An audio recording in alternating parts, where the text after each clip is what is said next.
आगे बढ़ने का कोई अंत होता है क्या?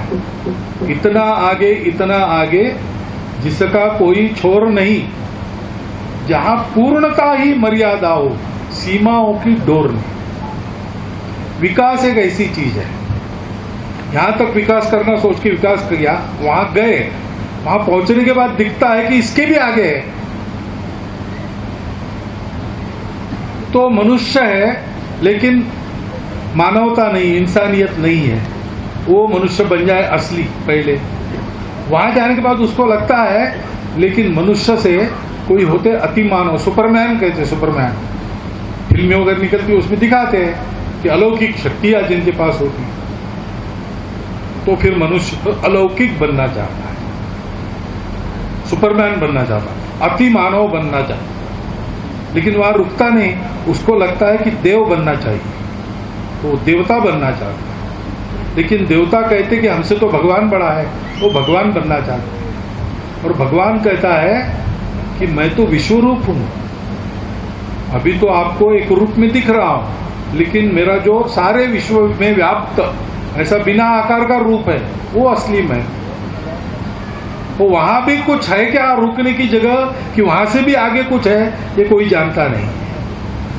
ऐसे कह नहीं सकता, नहीं है ऐसे भी कह नहीं सकता। लेकिन एक बात जरूर इससे कहते लोग कि विकास का कोई अंत नहीं है, बाहर का विकास भी अंदर का विकास भी, दोनों का कोई अंत नहीं है। ये निरंतर करने की बात है, और इसलिए थोड़ा सा असमाधान रहना चाहिए हम सबको कि इतना सारा किया लेकिन अभी ये रह गया है। इसीलिए आपने कहा ना, मैंने कहा था आप सब जगह अपना काम कीजिए, तो मैंने क्यों कहा उस समय, क्योंकि सब जगह काम करने वाले लोग भी हैं हमारे। अशोक जी इधर काम कर रहे थे, और भी लोग काम करते, कल्याण आश्रम काम कर रहा था, अभी भी कर रहा है।